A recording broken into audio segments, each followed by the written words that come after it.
नमस्कार साथियों, गौरव ज्ञान धारा में आप सभी का स्वागत है। बताइए आप सब कैसे हैं और आप लोगों की पढ़ाई कैसे चल रही है। उम्मीद कर रहा हूं कि पढ़ाई तो अच्छी ही चल रही होगी। और आवाज आ रही है या नहीं सही ढंग से? हाँ भाई, लाइव है, लाइव है, चिंता मत करो। कभी लाइव कभी प्रीमियर, आपको तो फीलिंग 8 बजे लाइव वाली ही आती है, चाहे लाइव हो चाहे नहीं हो। ठीक है, क्लास लाइव है।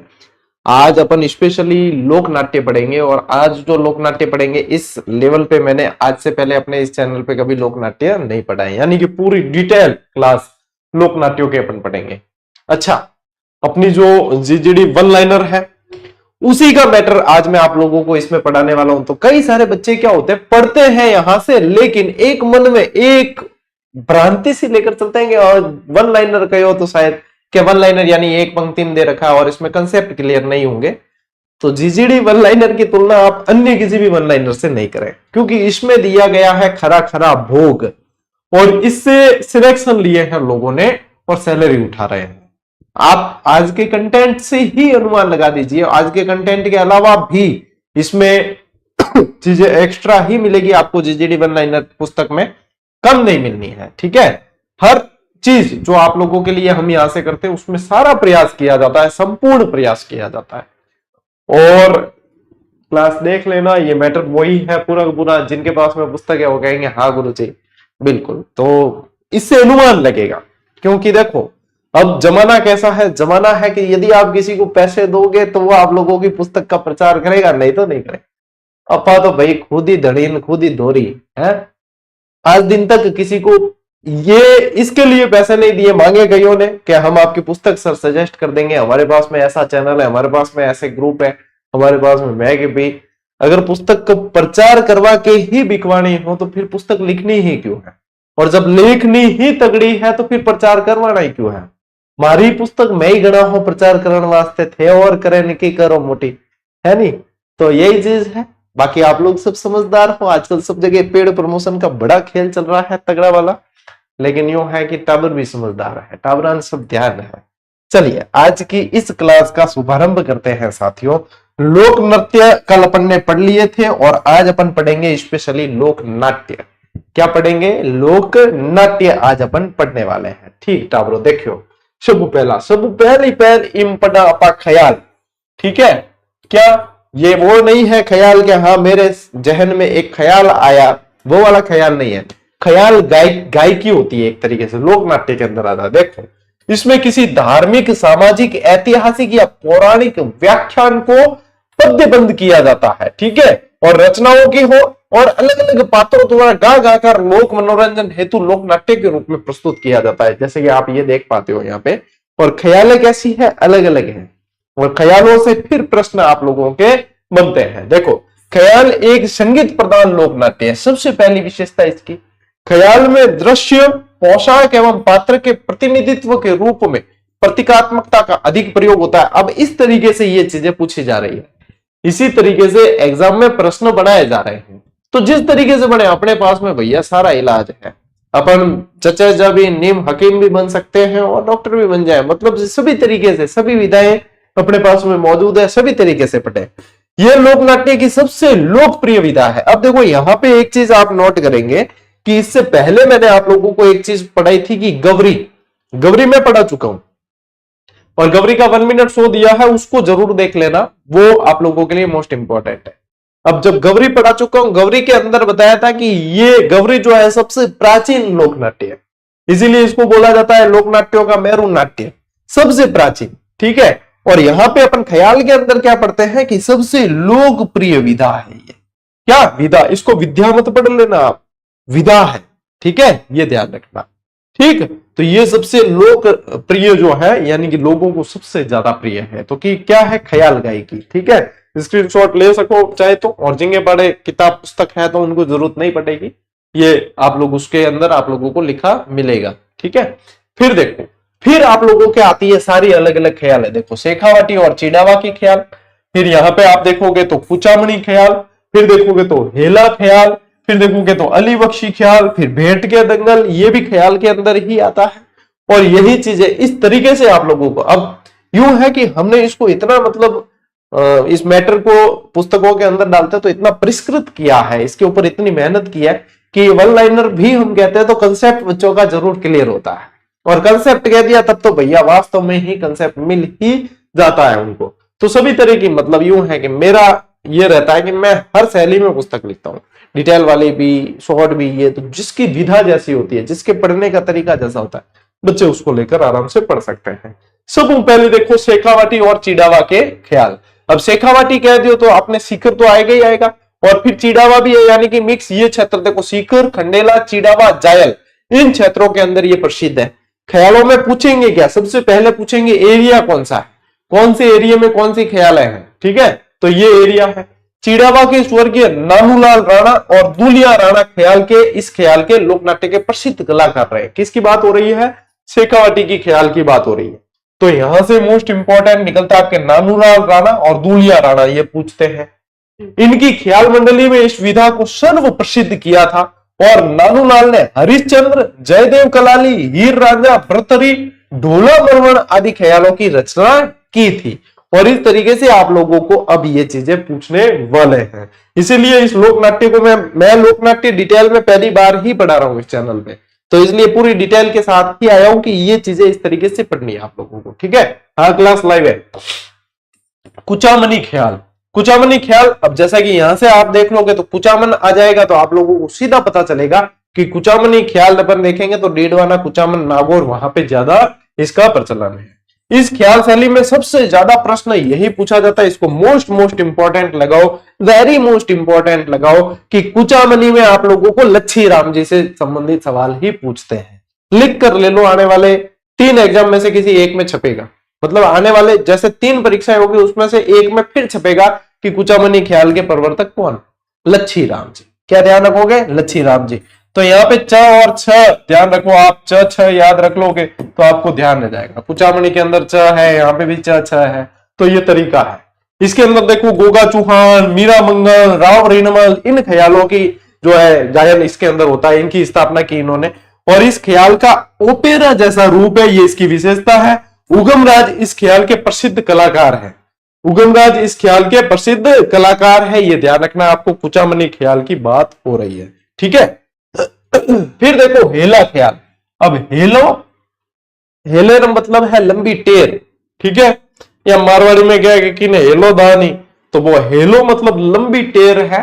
क्या भाई किन बुलानो है, तो आप देखो गांव और गांव की संस्कृति आप देखोगे तो आपको लगेगा क्या किन बुलानो है। मैं हमेशा बताता हूँ एक नाम यहाँ पे, किंगो नाम मतलब प्रकाश है, तो ज्यादातर गांव में क्या कर दिया करे, पकियो, तो यूं लंबी टेर दे रे पकिया, ये तरीका होता है टेर देने का, इनका लंबी टेर देने। तो इसके अंदर हेला ख्याल में भी क्या होता है, लंबी लंबी टेर दी जाती है। क्या है, लंबी लंबी टेर दी जाती है। अरे भैया क्लास लाइव ही है, लेकिन लाइव क्लास का ये मतलब नहीं है कि आप सवाल कॉपी पेस्ट करो और मैं जवाब दूं, इसके लिए नहीं है।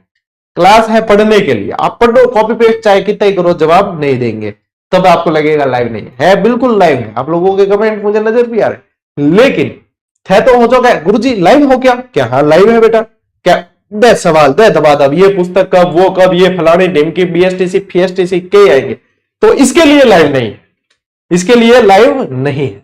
जो सूचना आपको मिलनी चाहिए, जो हमारे पास में आप लोगों को देने लायक सूचना है, वो टेलीग्राम पे दे दी जाती है। इसके अलावा आप जो पूछते हैं उसका जवाब नहीं है, इसीलिए वो नहीं दिया जाता, ठीक है। तो ये सीपी बंद कर दो, सीपी को मतलब है कॉपी पेस्ट बंद कर दो, पढ़ाई पे ध्यान दो। रे पकिया, पढ़ाई में तो ध्यान दिया, ठीक है।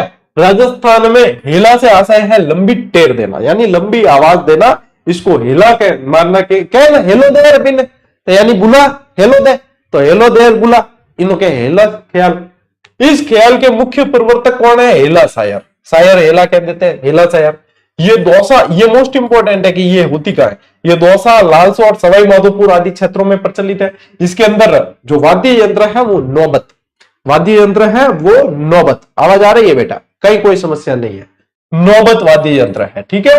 फिर आती है एक आप लोगों के अली बख्शी ख्याल, इसको भी मोस्ट इंपोर्टेंट करना। ये लोक नाट्य पूर्वी राजस्थान का अलवर कटे है, उत्तरी पूर्वी अलवर, खैरतल, तिजारा, मुंडावर, ये इन जगह पे आएगा। तो इसका उद्भव खैरतल तिजारा रियासत के मुंडावर ठिकाने में हुआ है। अब हुआ तो उस समय की अलवर रियासत थी, तत्कालीन अलवर रियासत है, अब खैरतुल तिजारा, और अब तो खैरतुल तिजारा को भी अपन क्या लिखेंगे, बर्तरी नगर। अब क्या लिखेंगे, बर्तरी नगर, है ना। तो मैंने भैया तीनों रूप बता दिया आपको कि भाई थे खैरतुल तिजारा समझियो, थे भले अलवर समझियो, थे बर्तरी नगर समझियो, थे उत्तरी पूर्वी राजस्थान समझियो। अरे थे क्यों समझो तो सही, थोड़ा तो मतलब इम प्रश्न बनी भाई, अली बख्शी ख्याल, ठीक है, अली बख्शी ख्याल प्रश्न बने। तो राव राजा अली बख्श के समय से इसका जो है प्रचलन माना जाता है, और ये पूछते हैं कि ये किस क्षेत्र की है, तो भाई अली बख्शी ख्याल अलवर की। फिर आता है भाई भेंट के दंगल। क्या आता है, भेंट के दंगल। ये है धौलपुर का बशेड़ी क्षेत्र है, यहाँ भेंट के दंगलों के लिए ये जाना जाता है, ठीक है। ये समझ लेना कि डाकुओं से हुई दंगल। अब डाकू कहां, चंबल के बीड़ में, चंबल के बीड़ कहां, धौलपुर सवाई माधोपुर। तो डाकुओं से हुई दंगल, डाकुओं से हुई भेंट, और भेंट में हुआ दंगल, ठीक है। ऐसे याद रख लेना, तो धौलपुर याद रह जाएगा आपको, ठीक है। इनके विषय क्या होते हैं, देवी देवताओं से जुड़े धार्मिक व्याख्यान होते हैं। इसमें मुख्य वाद्य यंत्र होता है तबला और डप। क्या होता है मुख्य वाद्य यंत्र, तबला और डप। तो ये लेवल है। आप लोग यदि कई जगह क्या है भ्रमित करते हैं ना, कह रहे हैं यार उनको पता होता है कि ऑलरेडी बच्चे इतना प्रेम कर रहे हैं, और अपन भी यूं कह देंगे कि अरे यार वो बढ़िया किताब लिखते हैं, आप उनसे पढ़ा करो, उनसे तो पे क्या अपनी फिर कैसे चलेगी है, अपनी मतलब खाली जगह की पूर्ति करो, फिर अपनी जो है कैसे चलेगी, खाली जगह की पूर्ति करो। क्या आएगा इसके यहाँ पे फिक्स अच्छा सा शब्द आता है जो आप लोग प्रयोग करते रहते हैं। तो इसलिए जो है ये लेवल भी आप लोगों को देखना चाहिए कि हाँ क्या भाई सिर्फ कहने लेने की बातें नहीं है, आप लोगों को ये चीज ध्यान रखनी। ये है आपको ऑनलाइन में ये था, ये टॉपिक आप मैच करके देख लेना, बढ़िया तरीके से दे रखा है।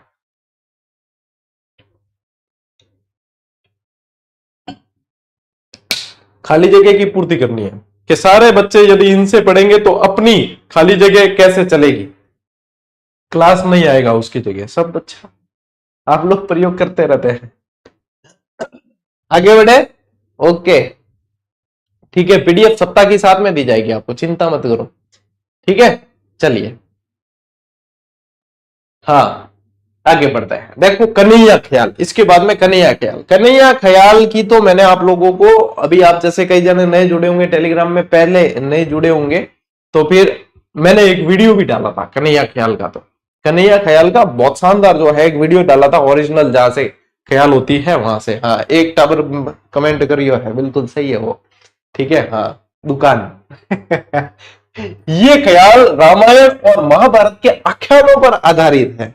रामायण और महाभारत के आख्यानों पर आधारित। इसमें क्या होती है, पूरी पूरी रामायण बांट दी जाती है, पूरी पूरी। और मतलब इसमें क्या कंपटीशन होता है एक तरीके से, क्या भाई ये जो है बजेड़ा गांव है, हमारे एक शिवराम जी सर है, उनका गांव है बजेड़ा, वो बताते रहते हैं। ये सवाई माधोपुर के अंदर यही पड़ता है। अब तो गंगापुर सिटी में, मतलब बीच में गंगापुर सिटी में गया था, आप वापस उसमें मान लेते हैं अपन। तो करौली सवाई माधोपुर ये इस क्षेत्र की है। तो इनमें क्या कि एक दूसरे की कंपटीशन होता है। इस गांव की ये जो है कन्हैया ख्याल, इसके अंदर ये वाचन, इसके अंदर ये वाचन, और मतलब क्या लयबद्ध तरीके से होती है। यदि आप लोग, मैं समझता हूं कि एक बार किसी ने कन्हैया ख्याल लाइव अगर देख ली और वो आनंद देख लिया, वो लयबद्ध उनके हाव भाव वगैरह देख लिए, भाई साहब आप जो है बॉलीवुड की फिल्में वगैरह सारी कुछ भूल जाओगे कि ये कितना टैलेंट होता है लोगों के अंदर, राजस्थान की कला और संस्कृति के अंदर, ठीक है। ये ध्यान रखना। देखो ये ख्याल सवाई माधोपुर, धौलपुर, भरतपुर, डीग, करौली इस क्षेत्र की प्रसिद्ध है, मैंने बता दिया। कन्हैया के दंगल के नाम से जाना जाता है। इसमें वाद्य यंत्र देखो, झांझ, नगाड़े, डप, चिमटे, ये सब वाद्य यंत्र होते हैं। तो क्या लय होती है, क्या उनकी सुर ताल वगैरह होती है, भाई साहब मैं तो मतलब फैन हूं। मैंने वो वीडियो देखा ना, शिवराम जी ने भेजा था मुझे, मैं ये भाई साहब शिवराम जी वास्तव में असली मजा है ना राजस्थान के कल्चर को देखने का, वो ये है। क्या तरीका है यार, गजब, ये मजा आ गया देखने का। कन्हैया ख्याल का नेतृत्व जो करता है व्यक्ति, वो मेड़िया कहलाता है। ऐसे चारों तरफ जो लोग बैठे होते हैं, बीच में मेड़िया होता है। वो मेड़िए के साथ साथ में बाकी सब लय, ताल, सुर वगैरह बजाते हुए चलते हैं। आनंद ही आनंद होता है उसके अंदर। यह गीत गोल घेरे में खड़े होकर गाया जाता है। आपको देखना हो तो मेरे अपने इसी चैनल पे शायद डाला हुआ भी होगा, शॉर्ट्स वाले वीडियो में जाना, पुराने शॉर्ट्स देखना, उसमें शायद मिल भी जाएगा। यदि किसी को देखना हो तो मैंने शायद डाला था, टेलीग्राम पे भी डाला और इस पे भी डाला था, शायद यूट्यूब पे भी। टेलीग्राम पे भी वीडियो वाले सेक्शन में जाके देखना, दिख जाएगा। साधारणतः ये दंगल दिन में ही आयोजित होते हैं। दंगल ये मई जून में होते हैं। और इसमें क्या नौबत, घेरा, मंजीरा, ढोलक, वाद्य यंत्र ये सारे तो काम में लेते हैं, चिमटे वगैरह ये भी ध्यान रखना। जब कहन यानी कि इसमें जो कथा कही जाती है, कहानी वाचन की जाती है, तब नौबत और घेरा बंद रहता है। जब वो मीडिया मतलब वो बोलता है ना, तब तो उसको रखते हैं बंद, और फिर जैसे ही मतलब वापस उनका साथ देना होता है तब एक साथ सारे बोलते हैं, तो वो आता है एकदम से आनंद। सुर ताल बहुत जबरदस्त होता है। उनकी समाप्ति पर जब सारा दल एक साथ गाना गाता है, तब ये वाद्य जोरों से बजाए जाते हैं और जोरों से उनका साथ दिया जाता है, और फिर जो है जबरदस्त तरीके से वहां पे ऊर्जा का संचार होता है। ये होता है सारे। हाँ ठीक है, तो ये ध्यान रखना, कन्हैया दंगल, इसको क्या कहा जाता है? कन्हैया दंगल कहा जाता है। ठीक है, फिर एक आता है अपने ढपाली ख्याल। ये लोकनाट्य, रंगमंच वगैरह टॉपिक आते हैं ना आपके लिखे हुए, वो इनके अंदर ये पढ़ना होता है आपको। ढपाली ख्याल, इसके अंदर देखो ढपाली राग की विशिष्ट गायकी भी है। इसको क्या बोलते हैं? ढपाली ख्याल की विशिष्ट ढपाली राग होती है, उसकी विशिष्ट गायकी होती है। अलवर, खैरतल, तिजारा, बहरोड, कोटपुतली, और आप लोग ये डीग, भरतपुर, लक्ष्मणगढ़, ये सारे क्षेत्र इसमें किया जाता है। ढोल नगाड़ा सहनाई के साथ दंगल प्रेमियों की प्रतिस्पर्धा देखने काबिल होती है इसके अंदर। ढपाली ख्याल, कन्हैया ख्याल, इसमें भी प्रतिस्पर्धा होती है एक तरीके की। तो ये सारी ध्यान में रखना है भाई। ठीक है, चलिए स्क्रीनशॉट लो, आगे बढ़ते हैं। देखो इसके बाद में अपने को ध्यान रखना है, मोस्ट इंपॉर्टेंट कर लेना, तुर्रा कलंगी। तुर्रा कलंगी भी ख्याल है एक तरह की। तुर्रा कलंगी भी क्या है? एक तरह की ख्याल है। ठीक है, ये ध्यान रखना, तुर्रा कलंगी। तुर्रा कलंगी, अब देखो इसके अंदर तुकनगी, साली, सारी पूरी स्टोरी आप लोगों को बताता हूं। पूरी स्टोरी ऐसे की ऐसे आप लोगों को दे रखी है। ठीक है, देखो राजस्थान में तुर्रा कर दे, राजस्थान में तुर्रा कलंगी लोक नाट्यों का प्रचलन चित्तौड़गढ़, गोसुंडा, निम्बाहेड़ा क्षेत्र को मोस्ट इंपॉर्टेंट करो। मेवाड़ यानी कि मेवाड़, यानी कि क्या ध्यान रखोगे? मेवाड़। तुर्रा कलंगी पूछे तो मेवाड़ के अंदर। इन क्षेत्रों में देखो शहीडू सिंह जो तुर्रा और हमीद बेग कलंगी के नेतृत्व में प्रारंभ हुआ था। तुर्रा अखाड़े का झंडा भगवा तथा कलंगी अखाड़े का हरा होता है। अब ये चीजें जब पूछेंगे ना, तो जब कूट मिलान करके देंगे प्रश्न, तब के इसमें से कौन सा सही है कौन सा नहीं है, तब ये डिटेल में इस तरीके से पूछे जाएंगे। अब देखो झंडों के कलर वगैरह ये आने वाले समय में पूछ सकते हैं।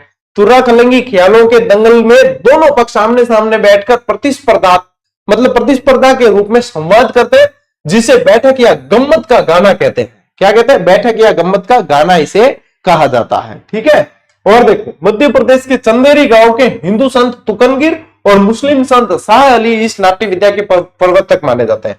इनके यहां से तो लिया तुर्रा और फिर यहां से लिया कलंगी। ठीक है, इस तरीके से मिला है। तुकनगिर शिव के तथा शाह अली शक्ति के उपासक थे, और तुकनगिर भगवा वेश तथा शाह अली हरे वस्त्र धारण करते थे। इसीलिए यहाँ पे देखो एक झंडा भगवा है और एक झंडा कैसा है? हरा है। इन दोनों के मध्य शास्त्रार्थ के काव्य दंगल हुआ करते थे, आपस में एक दूसरे से शास्त्रार्थ के काव्य दंगल किया करते थे। वहीं से जो है ये यहाँ धीरे धीरे आया है। ठीक है, इनकी विद्वता से प्रभावित होकर चंदेरी के राजा ने तुकनगिर को अपने मुकुट का तुर्रा और शाह अली को कलंगी दी है। इसीलिए इसको तभी से क्या तुर्रा और कलंगी कहा जाता है।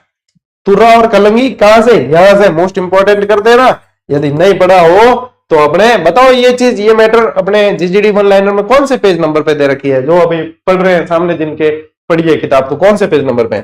देखो इनकी विद्वता से इतने प्रभावित हुए चंदेरी के राजा कि तुकनगिर को तो क्या दिया? तुर्रा दिया, और शाह अली को क्या दी? कलंगी भेंट की। और तभी से इस अखाड़े का नाम क्या हो गया? तुर्रा कलंगी के नाम से ये प्रसिद्ध हुआ है। हाँ 301 पे, शाबाश। ऐसे का ऐसा दे रखा है ना मैटर। हाँ ये देखो, इसमें तुर्रा को शिव तथा कलंगी को पार्वती का प्रतीक माना जाता है। इसे मोस्ट इंपॉर्टेंट करना, ये प्रश्न बन चुका है। ये प्रश्न बन चुका है, मोस्ट इंपॉर्टेंट है। शिव और पार्वती, शिव और पार्वती कहां से? तुर्रा कलंगी नाम कैसे पड़ा, क्या है, क्या चीज पीछे लॉजिक, वो सारी चीज ये है। अब डायरेक्ट तो अपन ने याद कर रखे हैं शिव पार्वती वगैरह, लेकिन ये स्टोरी बिहाइंड जो स्टोरी है वो ये है। तुकनगिर और शाह अली ने बाद में मेवाड़ आकर यहां अपनी यह विधा प्रचलित की। लोक नाट्यों में मंच सज्जा नहीं होती है आमतौर पे लोक नाट्यों पे मंच सज्जा नहीं होती है। अब देखो ना कन्हैया ख्याल वगैरह मंच सज्जा थोड़ी होती है, लेकिन ये तुर्रा कलंगी जो है इसका अपवाद है, यानी कि इसमें मंच सज्जा होती है। इसमें नायक नायिका के लिए अलग अलग अट्टालिका, ऊंचा आकर्षक और सुसज्जित मंच बनाया जाता है, जहां से सीढ़ी के सहारे वे अपने सवाल जवाब गाते हुए नीचे उतरते हैं, इस तरीके से। तो ये एक अलग इसके अंदर मतलब इसको अलग बनाता है बाकी सब लोक नाट्यों से इसको अलग बनाता है। क्योंकि लोक नाट्यों में अधिकांश में मंच सज्जा नहीं होती, लेकिन इसमें इस तरीके से मंच को सजाया जाता है, इस तरीके से एक दूसरे से सवाल जवाब करते हुए ये चीजें करते हैं। ये ध्यान रखना भाई, तुर्रा कलंगी मोस्ट इंपॉर्टेंट है, बता रहा हूं। इसमें प्रश्न क्या क्या पूछते हैं, एक तो शिव पार्वती वाला पूछते हैं, ठीक है, एक इनके तुकनगिर और शाहअली के नाम पूछते हैं, एक क्षेत्र पूछते हैं, और आने वाले समय में आप लोगों को ये लॉजिक पूछे जा सकते हैं। ठीक है, चलिए आगे बढ़ते हैं। अब देखो तुर्रा कलंगी में और भी मुख्य मंच अट्टालिका से नीचे बनाया जाता है, ये भी ध्यान रखें, जहां उस्ताद मुख्य वादक एवं टेरिये भी बैठते हैं। और तुर्रा कलंगी में प्रमुख वाद्य यंत्र कौन सा होता है, चंग होता है। मोस्ट इंपॉर्टेंट कर देना भाई। वर्तमान में चित्तौड़, भोसुंडा, आसीन, निमाहेड़ा, बस्सी, बेंगू इन स्थानों पर प्रसिद्ध है। ठीक है, इनके अखाड़े, इनके संवाद जो होते हैं वो बोल कहलाते हैं। इनके संवाद क्या कहलाते हैं, बोल कहलाते हैं। इनके संवाद बोल कहलाते हैं। इस लोकनाट्य की प्रकृति गैर व्यवसायिक है। इसकी प्रकृति कैसी, कमाना उद्देश्य नहीं है, गैर व्यवसायिक है। तुर्रा कलंगी की शैली को माच कहते हैं। क्या कहते हैं, माच कहते हैं। ये सारी चीजें पूछते हैं इस तरीके से। इस लेवल पे जाके अब आप लोगों को पढ़ना पड़ेगा। ये अब जो है समय आ गया है। तुर्रा कलंगी खेल रात भर चलते हैं, ठीक है, और इसमें स्त्री पात्रों की भूमिका भी कौन करते हैं, पुरुष ही करते हैं। खेल, नृत्य, गीत और संवाद प्रदान होते हैं। पूरे खेल में जितने भी गाने होते हैं उस्तादों की या स्वयं की ही रचनाएं होती है, या तो वो जो करने वाले उस्ताद होते हैं उनकी या इनकी खुद की ही रचनाएं होती है। ठीक है, और देखो इनमें संगीत साज गाने वालों के साथ नहीं बजकर गीत खत्म होने के उपरांत बजते हैं। ठीक है, और साजों में सहनाई, नकारा, चंग होते हैं। ये अन्य के लिखे गीत नहीं गाते हैं। इनके द्वारा सागर मटका खेल, नसीहत, प्रेमाख्यान, रुक्मणी मंगल, नौटंकी, राजा हरिश्चंद्र, भक्त पूरणमल, मोर ध्वज, उखा चरित, इंद्र सभा, रहना मीर, कृष्ण लीला, भक्त ध्रुव, ढोला मारू आदि दंगलों का आयोजन किया जाता है इसमें। और इन सभी की रचना प्रस्तुतिकरण शास्त्रीय पक्ष से होती है, किसी और के लिखे हुए नहीं गाते हैं, खुद के ही लिखे हुए होते हैं पद वगैरह सारे के सारे। ये है भैया कंप्लीट तुर्रा कलंगी। अब तुर्रे कलंगी में था बताओ कि कोई तुर्रो भी सवाल बारे जा सके क्या, नहीं जा सके। ठीक है, यूं सवाल बारे चलो जाए तो अपा कलंगी कटा दा, है कि नहीं। तुर्रा सा भी सवाल बाहर नहीं जा सकता। तुर्रा कलंगी, तुर्रा कलंगी। चलिए स्क्रीनशॉट लीजिए।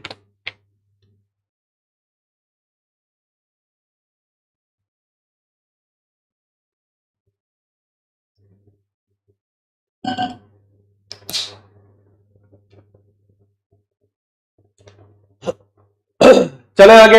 अब आती है रम्मत। रम्मत भी मोस्ट इंपॉर्टेंट है।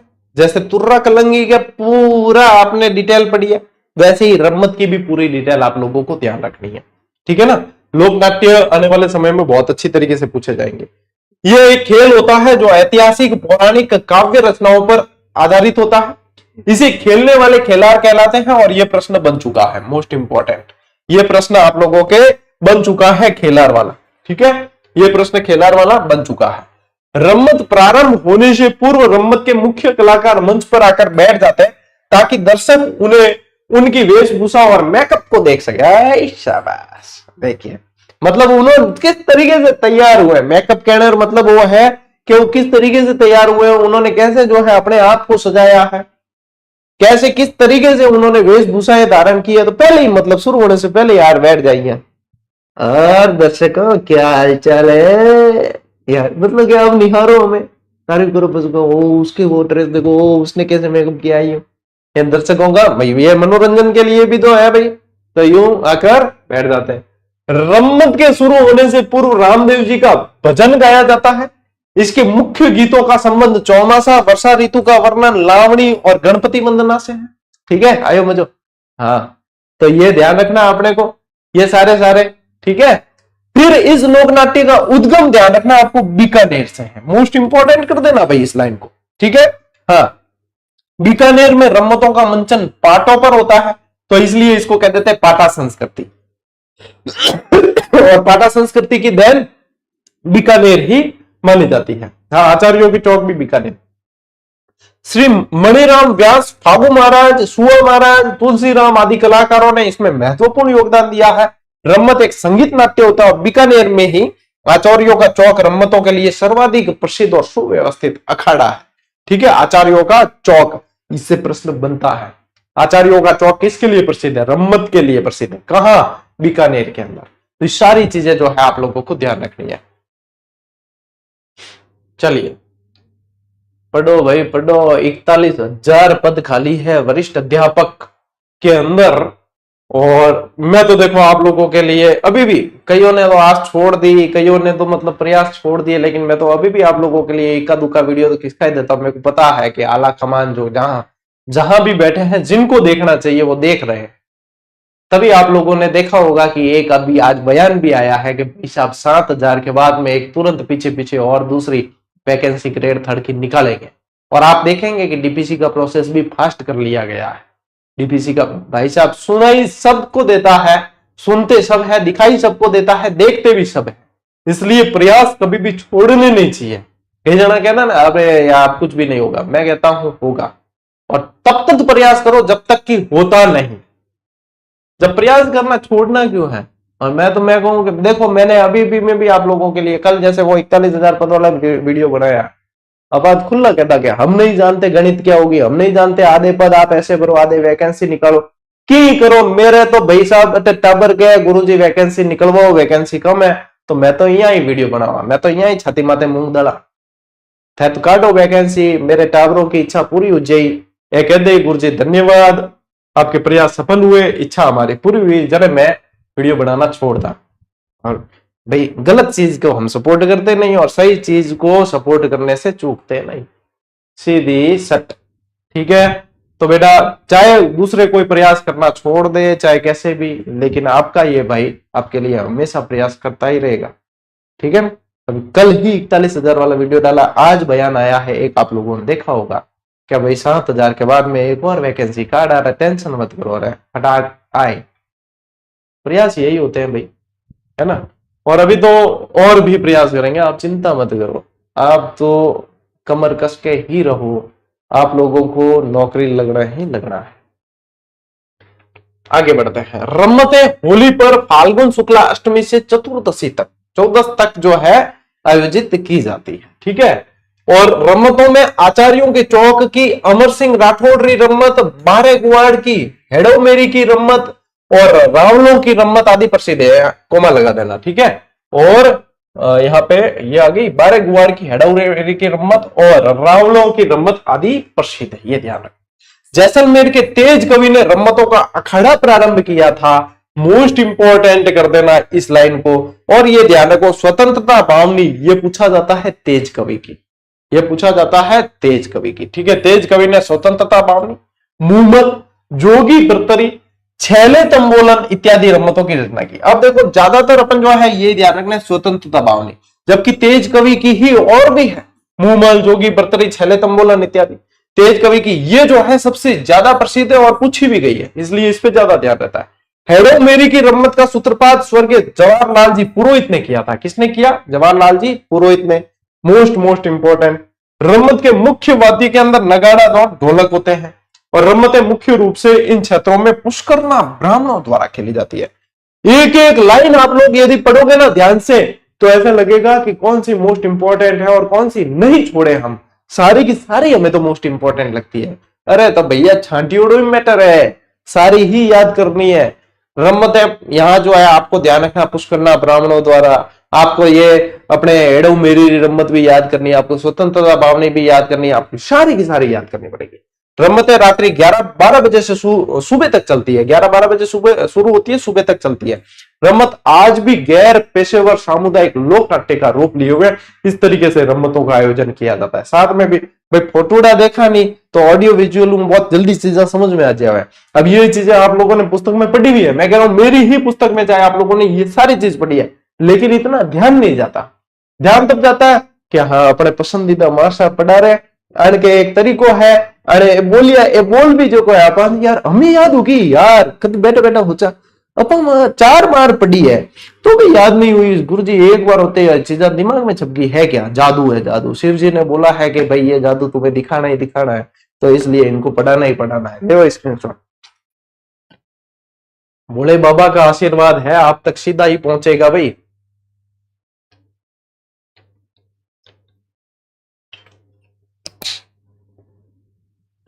महादेव का आदेश। चलिए आगे बढ़े।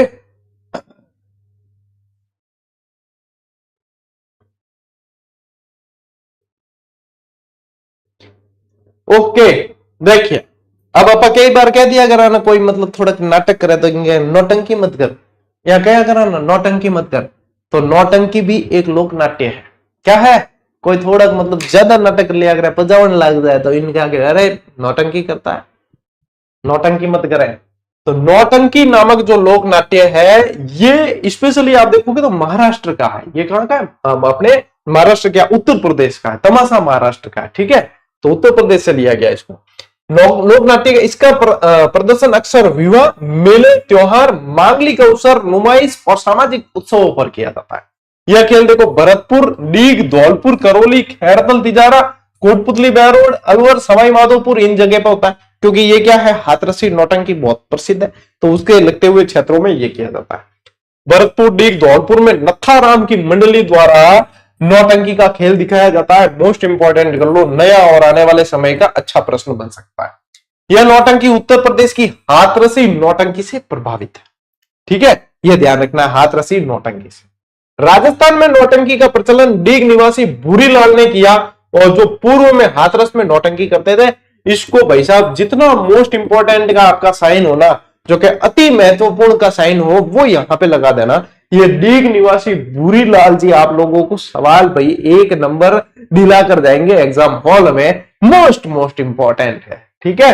इसके अलावा क्या ध्यान रखोगे, वाद्य यंत्र भाई बजा रहे के एपी में, तो बिम बजावे, नगाड़ा, ढोलक, सारंगी, चिकारा, डपली, ये सारी चीजें बजावे। और नौटंकी में 9 प्रकार के वाद्य यंत्र होते हैं, इसीलिए तो बोले जाते हैं नौटंकी, के 9 टंकियां है। टंकी मतलब क्या है, जो बजावे नहीं, बेटंकी। और कितनी है, 9 है। इन वास्ते कह दिया करे नौटंकी। और अपात मतलब कोई नाटक करता है तो क्या है, नौटंकी मत करे। मतलब कि एक तरीके से क्या है, नाट्य का मतलब क्या है, या नाट्य, लोक नाट्य है, नाटक करते हैं एक तरीके नृत्य के साथ में, ठीक है। तो यही है। प्रमुख नौटंकियों में देखो कौन कौन से होते हैं, नकाबपोश, अमर सिंह राठौड़, लैला मजनू, रूप बसंत, सत्यवादी राजा हरिश्चंद्र, सत्यवान सावित्री, भर्तरी, माधवानल, कामदेव, भक्त पूरणमल, फूलम दे, आलाउदल, शिवपाव, शंकरगढ़, ये सारे के सारे मुख्य नौटंकियां हैं। देखी गया कभी देखो ये चीजें देख लीजो, मतलब थोड़ी तो और भी देखने मिल जाए 8-10 साल बाद में, तो ये भी देखने नहीं मिले। ये सारी कला लुप्त कगार में है। रेड डेटा बुक में यूं समझो कि शामिल हो चुकी है। विलुप्त प्राणियों को शामिल करते हैं ना रेड डेटा बुक में, ये भी हो गई है।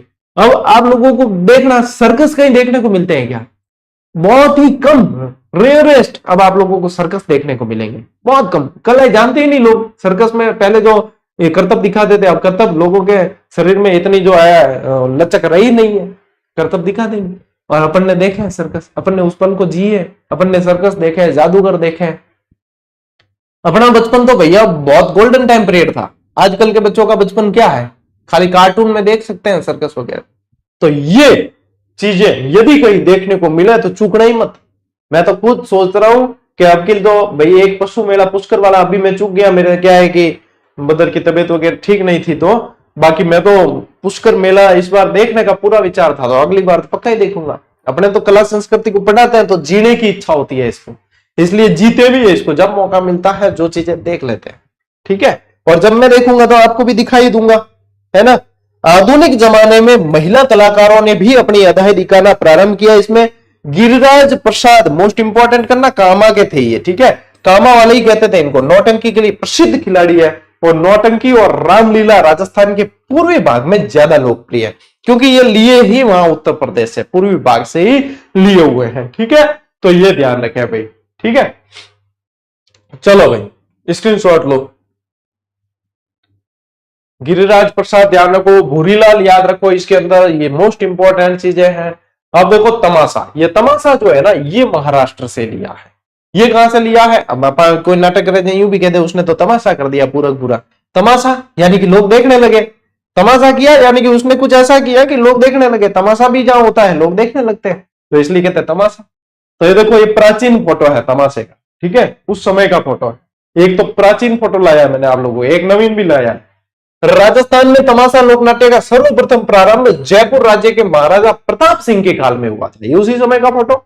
जयपुर की परंपरागत लोकनाट्य शैली कही जाती है, और महाराष्ट्र की लोकनाट्य शैली तमाशा से प्रभावित है। यानी कि मूल रूप से तमाशा कहां का है प्रसिद्ध? महाराष्ट्र का। इस शैली का जन्म 1594 में हुआ है, जब आमेर के महाराजा मानसिंह प्रथम के समक्ष मोहन कवि विरचित नाटक धमाका मंजरी का प्रदर्शन किया।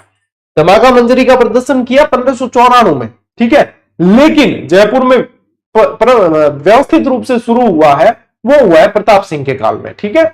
इस नाट्य विधा को प्रोत्साहित बंशीधर भट्ट द्वारा प्रताप सिंह ने किया है, और इसी भट्ट परिवार ने इस शैली को अभी तक जीवित रखा है। यानी कि तमाशा के लिए पूछे तो ध्यान रखना भट्ट परिवार, जैसे फड़ के लिए आप जोशी परिवार याद रखते हो। इस परिवार में उस्ताद परंपरा फूलजी भट्ट द्वारा शुरू की गई, मोस्ट इंपोर्टेंट कर देना। और यह लोक नाट्य जयपुरी ख्याल और ध्रुपद गायकी का मिश्रण है। ध्रुपद गायकी आएगा तो बंशीधर भट्ट आएंगे आगे अगली स्लाइड पे, लीजिए स्क्रीनशॉट। चलिए धमाका मंजरी ध्यान रखना, वो 1594 के अंदर धमाका मंजरी, ठीक है। आगे देखो, तमाशे के ही आगे आपको ध्यान रखना है, ध्रुपद गायकी आया था ना, इसके प्रवर्तक पंडित बंसी भट्ट है, और वासुदेव भट्ट ने गोपीचंद तथा हीर रांझा तमाशा प्रारंभ किया। तमाशा के संवाद काव्यमय होते हैं, इसमें संगीत, नृत्य, गायन तीनों की प्रधानता होती है। देखो ये इस तरीके से तमाशा किया जाता है, ठीक है, इस तरीके से। अभी पुराना बताया था, ये नया देखो। तमाशा खुले मंच पर होता है, यहां पे देखोगे तो पता चल जाएगा, मंच खुला है, देखो चारों तरफ से देख सकते हैं, ठीक है। और इसे कहा जाता है अखाड़ा। इसका जो मंच होता है इसको अखाड़ा कहते हैं। इसको मोस्ट इंपोर्टेंट लगा देना, क्योंकि ये प्रश्न भी बन चुका है। तमाशे का मंच क्या कहलाता है? तमाशे का मंच कहलाता है अखाड़ा। क्या कहलाता है? अखाड़ा कहलाता है, ठीक है। वाद्य यंत्र कौन कौन से? सारंगी, नगाड़ा, तबला, हारमोनियम, ये इसके वाद्य यंत्र है। चैत्र अमावस्या को किया जाता है गोपीचंद का तमाशा। होली के दिन जोगी जोगण, और होली के दूसरे दिन हीर रांझा तमाशा खेले जाते हैं, ठीक है। ये स्पेशल डे वाइज भी ध्यान रखें। बंशीधर भट्ट द्वारा रचित तमाशों में पठान, कान कुजरी, रसीली तमोलन, हीर रांझा, जोगी जोगण, लैला मजनू, छैला पणियारन, छुट्टन मिया, ये सारे प्रसिद्ध है। मतलब नाम पढ़ के भी अपन को इच्छा होती है कि भैया ये तमाशे अपन ने नहीं देखे तो भैया अपन ने देखा ही क्या है? अपन ने फिर देखा ही क्या है? बॉलीवुड की पिक्चरों में, हॉलीवुड की पिक्चरों में इतना मजा नहीं है जितना कि इन तमाशे के नामों में मजा है? तो फिर ये तो अपन ने देखे ही नहीं कोई भी। अरे भाई साहब चूक गया था। तो तमाशा में स्त्री पात्रों की भूमिका स्त्रियों द्वारा भी अभिनीत की जाती है, पुरुषों द्वारा भी की जाती है। बंशीधर भट्ट के समय जयपुर की मशहूर नर्तकी गौहर जान तमाशे में स्त्री पात्र का अभिनय करती थी। मोस्ट इंपोर्टेंट है भैया ये। चलिए ले भाई, क्या तमाशा देख रहे हो? स्क्रीनशॉट लो। अरे तमाशा पड़ा है तो तमाशा ही देखोगे, लेकिन तमाशा देखते देखते तमाशे का स्क्रीनशॉट लो, ताकि अपना दुनिया के सामने तमाशा नहीं हो और अपन जो है नौकरी लग जाए बढ़िया तरीके से, है कि नहीं? हाँ यही तो है, राज की बात तो यही है भाई। चलिए स्क्रीनशॉट ले लिया, आगे बढ़ते हैं। चलो इसके अलावा आ गया स्वांग। इस स्वांग को क्या बोलते हैं? स्वांग को बोला जाता है बहरूपिया कला। क्या बोलते हैं? बहरूपिया। ये तो देखे होंगे बचपन में। अरे कोई पुलिस वाला बन के आ जाता था एकदम, है नकली बंदूक निकालता था, कोई जो है महाजन बन के आ जाता था, चौपड़े निकालता था, कोई बंदर बन के आता, कोई भगवान का कोई रूप धारण करके आता, है ना। जानकी लाल भांड इसमें सबसे ज्यादा जो है इन्होंने प्रसिद्धि दिलाई, मंकी मैन के नाम से जानते हैं। तो ऐसे तमाशे, मतलब ये बहरूपिया कला, अब तो बहरूपिया कला क्योंकि लोग पैसे ही नहीं देते, लोग मजाक बनाते हैं, तो बहरूपिया कला भी अब धीरे धीरे लुप्त प्राय ही हो गई है। बाकी ये एक समय बहुत बहरूपिया खूब आते थे, क्योंकि भाई मनोरंजन होता था लोगों का, लोग पैसे भी देते थे, उनकी आजीविका चलती थी, उनका पेट भरता था। तो फिर ये बहरूपिया कला आप लोग ध्यान रखें भाई। अपन तो अभी भी भाग्यशाली कि अपन इन चीजों को पढ़ भी रहे हैं साथ साथ, है ना। यह भी लोक नाट्य का एक रूप है जिसमें एक ही चरित्र होता है, मतलब अलग अलग स्वांग धारण किए जाते हैं, जो किसी विशेष ऐतिहासिक, पौराणिक, लोक प्रसिद्ध और समाज में प्रसिद्ध चरित्र या देवी देवता की नकल में अपना मेकअप कर उसके जैसी वेशभूषा पहनता है, उसके अनुरूप अभिनय करता है। एक ही व्यक्ति, एक ही चरित्र होता है जो इतने सारे रूप धारण करता है। स्वांग रचने वाले यानी अभिनय करने वाले को क्या बोलते हैं? बहरूपिया। इसलिए इसे बहरूपिया कला भी कहते हैं। इस लोक नाट्य का प्रारंभ 13वीं-14वीं शताब्दी से माना जाता है। मारवाड़ क्षेत्र में रावल जाति के व्यक्ति इसका प्रदर्शन अधिक करते थे, और भीलवाड़ा के जानकी लाल भांड ने इस कला को अंतरराष्ट्रीय स्तर पर प्रसिद्धि दिलाई है। आजकल भी आप लोगों को देखोगे तो एक शायद क्या नाम है वो, जैकी करके कोई नाम है, बंदर का रोल करता है वो व्यक्ति, तो वो जो है आज भी ब्याह शादियों के अंदर आप लोगों को देखने को मिल जाएगा, है ना, कि एकदम से कोई बैठ के बढ़िया खाना खा रहा होता है, जितने में उसके पास में आके बैठ जाओ, काला मुंह ऐसे पूरा करके वो ऐसे लगा के फिर एकदम से उसके करके ऐसे खी करता है, वो डर जाते हैं यार। तो ये आजकल फिर वापस ये चलन आ रहा है। मैं तो कह रहा हूं ये कला जिंदा रहनी चाहिए, क्योंकि ये अपने लोक संस्कृति से जुड़ी हुई है कि नहीं। हाँ, चैत्र कृष्ण त्रयोदशी और भीलवाड़ा जिले के मांडल में नाहरों का स्वांग बहुत प्रसिद्ध है। और यदि ये कला जैकी मन की ऐसे कोई नाम है उनका, ये कला अगर देखो इस कला की अहमियत जाननी हो तो जहां भी ब्याह शादी में भी आप लोग देखोगे ना, आप क्या वो कोई बंदर का रोल करके, जैसे कि वो आदमी आता है ना, तो बच्चे देखना आप, वो जहां जहां जाएगा बच्चों की फौज उसके पीछे जाएगी, यानी कि लोक संस्कृति जीवित तो रहनी चाहिए। उन बच्चों ने ये चीज अब देखी है, अपन तो मतलब अपन देखते ही रहते थे, कई बार अपन ने स्वांग देखे ऐसे, है ना, उन्होंने देखी तो उनको मजा आता है, अरे ये क्या बात है। तो देखना बच्चों की टोली उनके पीछे अभी भी लग जाती है, तो ये जीवित रहनी चाहिए कलाएं। लीजिए स्क्रीनशॉट।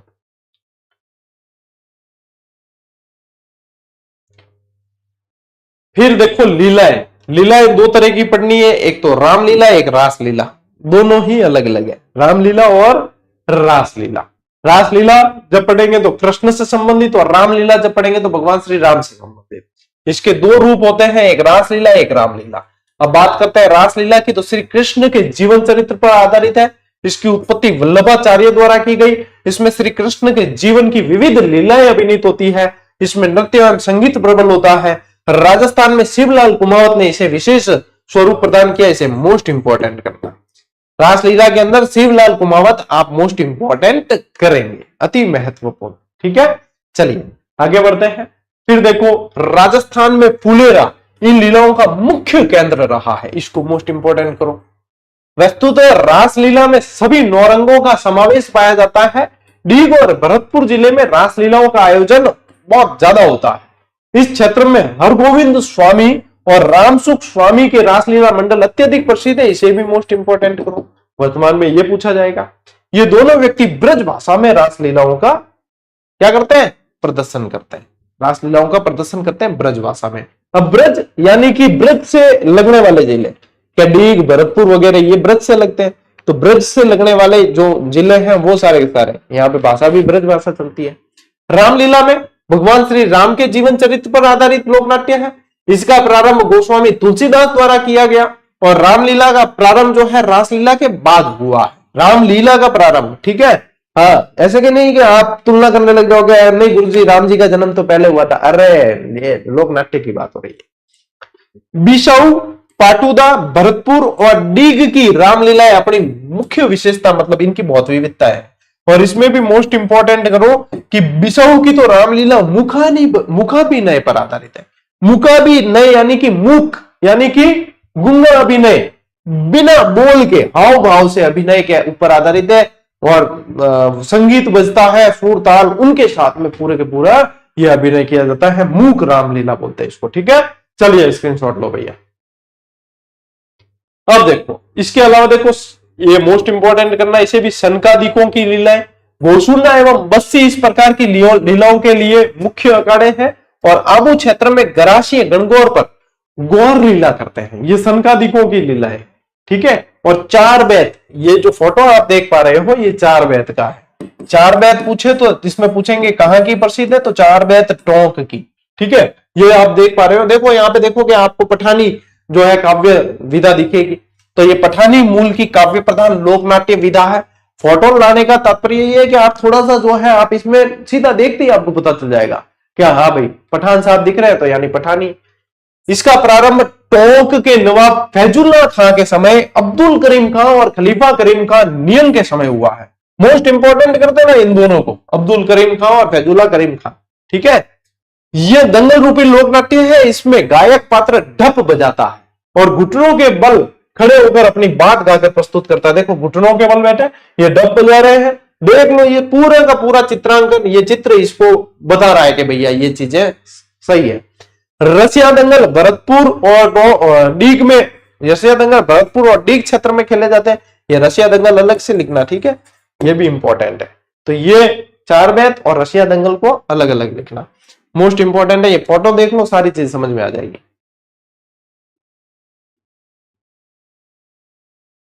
चले आगे बढ़े। ओके, और कठपुतली। कठपुतली कठपुतली में सबसे ज्यादा जो कहानी बताई जाती है वो अमर सिंह राठौड़, ठीक है, अमर सिंह राठौड़ वाली मैंने भी इतिहास में आप लोगों को पढ़ा रखा है। राजस्थान में उदयपुर क्षेत्र में विशेष रूप से प्रचलित है क्योंकि यहाँ पे कठपुतली का संग्रहालय भी है। इनमें कठपुतली नचाने वाला नट अपने मुंह से एक विशेष प्रकार की सीटी रखता है। कठपुतली जैसे जैसे वो चलती है तो अपन तो क्या है कि वो कठपुतली को ही देखते हैं क्योंकि उसका वो हाव भाव ऐसा होता है, लेकिन वो साथ में एक सीटी मुंह के अंदर रखता है और उसके वो उसकी तरीके से तुम मंत्र मुग्ध हो जाते हैं पूरी तरीके से कठपुतली के खेल को देखने में, जिससे कठपुतलियों की बोली निश्रित होती है। और अमर सिंह राठौड़, पृथ्वीराज, संयोगिता, सिंहासन, बत्तीसी ये कठपुतली के प्रसिद्ध लोक नाट्य है। उदयपुर के लोक कला मंडल का कठपुतली खेल प्रसिद्ध है, ठीक है। तो मौका मिले कभी देख लेना और अपने घर परिवार के बच्चों को भी दिखा देना कि भैया ये विधाएं देख लो, तुम भी भाग्यशाली हो कि ये चीजें देख रहे हो। क्या पता किस समय जो है ये सब बिल्कुल ही लुप्त हो जाए। और इसी के साथ बेटा ये क्लास भी अपनी पूर्णता की ओर आ गई है। अब बता दूं आप लोगों को, अच्छा पहले की अपनी यदि देखें जीजीडी वन लाइनर ये मेरे पास पड़ी है वो ये थी, ठीक है। और अब जो आई है जैसे कि ये है अपने वॉल्यूम 1, तो अब जो आई है तो इसमें कवर आप लोगों को थोड़ा सा अलग दिखेगा लेकिन मैटर सेम है। कवर इसलिए चेंज किया क्योंकि सिलेबस वाली हमें यहाँ पे एक लाइन डालनी पड़ती। मैं तो देखो थाने हैंग चीज खोलन के दूं क्योंकि सिलेबस वाली जब सिलेबस आ जाता है तब हमें जो है ये लाइन डालनी अनिवार्य हो जाती है ना। तो ये सिलेबस वाली जो ये लाइन डालनी थी, सिलेबस में कोई चेंज नहीं हुआ है। तो जिनके पास में ये ऐसा नहीं कि आपको नहीं लेनी है, नहीं लेनी है, मैं तो कहूं नहीं लेनी है नहीं, ठीक है। जिसके पास में नहीं है उनको लेनी है और पढ़नी है क्योंकि यही मौका है। ये 2 महीने आप लोगों को देखो ये पुस्तक इतना आप लोगों को कर देगी बेस्ट कि हाँ फिर लगेगा। तो ये तो है आप लोगों के कॉमन, एक तो ये इसका वॉल्यूम 1 और यहाँ पे दे रखा वॉल्यूम 2। ये है विद्यालय विषय, ये है आपके L2 विद्यालय विषय की और ये है L1 विद्यालय विषय। L2 में सामाजिक अध्ययन की दी है मैंने, ठीक है, क्योंकि मैं सामाजिक अध्ययन से हूं तो मैंने सामाजिक अध्ययन की दी है। बाकी विषय की आप लोगों को L2 की यदि आप कोई भी प्रकाशन आप लोगों को देता है पब्लिकेशन आप लेकर पढ़ सकते हो, ठीक है। तो ये कॉमन जो है ये वाली और ये वाली ये आप लोगों को पढ़नी है बहुत अच्छी तरीके से और प्रैक्टिस करनी है आपको साथ साथ में। टेस्ट सीरीज से टॉपिक वाइज से करो, सारी चीजें क्लियर होती चलेगी, ठीक है। तो आज की क्लास कैसी समझ में आई? बढ़िया, पूरी डिटेल, मतलब लोकनाट्य इससे बेटर और इससे ज्यादा आप लोगों को पढ़ना ही नहीं है ना। तो ये मैटर पूरा मैंने आप लोगों को एक एक चीज इसमें कोशिश की है कि समझो, साथ में आप लोग बंधे हुए रहो क्लास के साथ और साथ में आप लोगों को याद हो जाए चीजें। तो इसको अब वापस एक बार चाहे तो आप देख लेना क्लास को, और जिनके पास में अपने जैसे कि पुस्तक है तो उनको तो लिखने की जरूरत नहीं है, जिसके पास नहीं है तो वो लिख के और वापस एक बार पढ़ेंगे, रिवीजन करेंगे। तो जहां जहां जो मैंने पंच लाइन बोली है, जहां जहां जो चीज बोली है आपके दिमाग में वापस वो दोहरान होगा उसका और आप लोगों को चीजें याद हो जाएगी, ठीक है। यही है महादेव का आशीर्वाद। चलिए, तो आज की क्लास में साथियों इतना ही। अब मिलते हैं अपन अगली क्लास में, अगले सेशन में। तब तक के लिए राम राम, जय हिंद।